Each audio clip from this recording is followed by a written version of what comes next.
Hello and welcome to the New Hampshire Tech Alliance Women in Tech video series. My name is Shannon Herman, and I am a Senior Recruiting Manager for Alexander Technology Group, and I'm also honored to serve on the Board of Directors for the New Hampshire Tech Alliance. One of the most important things we do here at the Tech Alliance is to spotlight innovative companies and people throughout our state. The Women in Tech video series is part of our Tech Women, Tech Girls initiative, and I'm here today with Emily Sylvester, who's the founder and CEO of Mother Effect. Can you fill us in a little bit, Emily, on what you do and what your company does? Hi, thank you so much. Yes, I am the founder and CEO of a company called Mother of Fact. And today in the US, it's more risky for us to give birth as women than it was for our own mothers. And so Mother of Fact is a digital health platform, and we work with large hospital systems and women's health clinics and organizations that serve women in fertility care, prenatal care, and postpartum care, and match their patients with registered dietitians for life-saving nutrition care. So when we think about gestational diabetes, healthy eating in pregnancy, or high blood pressure, our app essentially matches patients and families with dietitians so that day and night moms and birthing people can reach out to dietitians to say, hey, what should I be doing to feel better or feel well in my pregnancy? It's awesome. I love that, combining motherhood with tech. So thank you for joining us. As you know, we have a few questions to go over of kind of what you're doing now or what you see as the future of tech. What inspires you to actively promote inclusivity or diversity in the tech sector? And, maybe what are some of the ways that you're actively doing that today?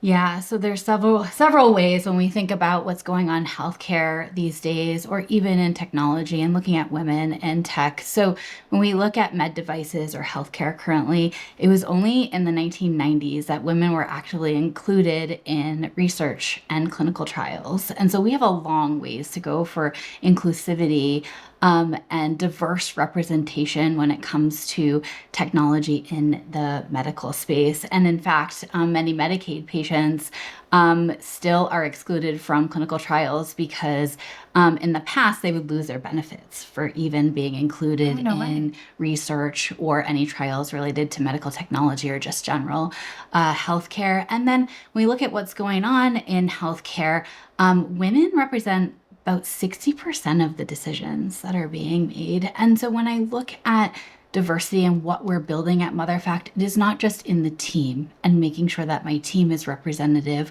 of the patient populations and the communities we are serving, but also the technology that we are building is accessible. So when we look at health literacy and technical literacy, and not only saying, can they get on it? Do I have amazing dietitians and people on my app serving communities? But can these people access it in an inclusive manner and understand the benefits and seeing the outcomes that other people are seeing currently? It's awesome that you're thinking of that as you're building this out of, how does someone access this? What's going to be the path for everyone, not just, one sector of a population. So excellent. Now, building your own business, you've got to have some key lessons that you're learning now that maybe you would look back and share with either your former self or want to share with a student that's, building an own business in tech right now.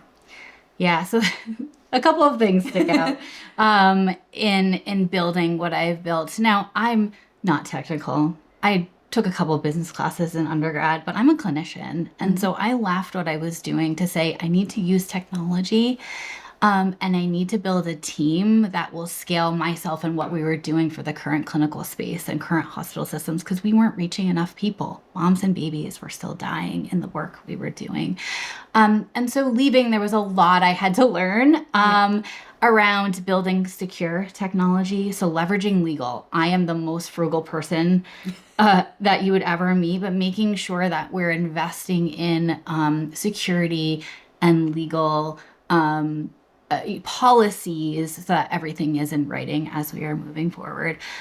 Secondly, asking for advice first. It is okay to ask for help, and surrounding yourself with team members and mentors who you can trust, because if you ask for advice first, especially even if you're fundraising, money can follow versus vice versa. And I would also say, lastly, no is your best friend. And this was really hard for me to learn, being like, I need to take on every opportunity.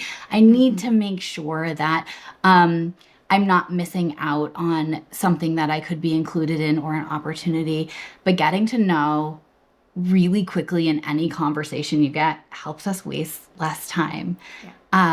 And honestly, helps us move forward faster. And being protective of our time, I think, is one of the most valuable things as, women in tech, moms in tech, and really being protective of how we're growing ourselves and our business.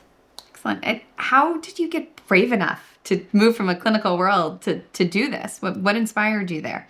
My family and having a support system that really encouraged me to do so. I had a newborn. I spent 6 months of my maternity leave building Mother of Fact. And so it was a huge risk, but there was a quote that I just recently put on my LinkedIn. It's like, life is at its best when things are really going wrong, because then you are taking a risk to make them better. And happiness doesn't happen when you are just getting accolade and being, praised and doing things. So I think that is really representative of my life, being like, I want to fix something, and, taking the steps that I need to do that. But it was really interesting because I couldn't eat ramen noodles and live in my mom's garage with 3 kids. And so it had to work. It had to work. That's awesome. And I mean, with a newborn baby, that's to have the brain power to do this. Sometimes that's questionable, but you clearly saw a mission out there and wanted to go serve it. So that's awesome. Speaking of looking ahead and growing this business, what do you think the future is for women in the tech sector, or the healthcare tech sector that you're in? Yeah, I am really looking forward to walking in a room, whether it's a tech event, whether it's a med device event, whether it's a healthcare event, and seeing, women up on the stage and telling their stories, and my students and the interns that I'm hosting now and building my company up there. And it really comes down to, spreading that leadership and mentorship and saying, what I did every single day absolutely was not perfect, and I will never know everything, but any little piece of advice I can share with other females and diverse founders to come in and improve, especially in healthcare, because we are not making an impact if it's not coming from the people that are truly affected. And so I think those are the biggest things. I mean, I have 2 daughters, and just teaching them that, find something that you are really passionate about, and go for it. And I think coming into the tech sector, not being technical, was almost a blessing, because I didn't know what I didn't know. And I think I would have been way more apprehensive to drop my clinical work and stick my foot in the door if I knew all the technical positions out there and all the skills that these amazing people have. So I think that would be a dream. Excellent. Well, thank you so much for joining us today and sharing your story. And I appreciate all the work you're doing. So thank you.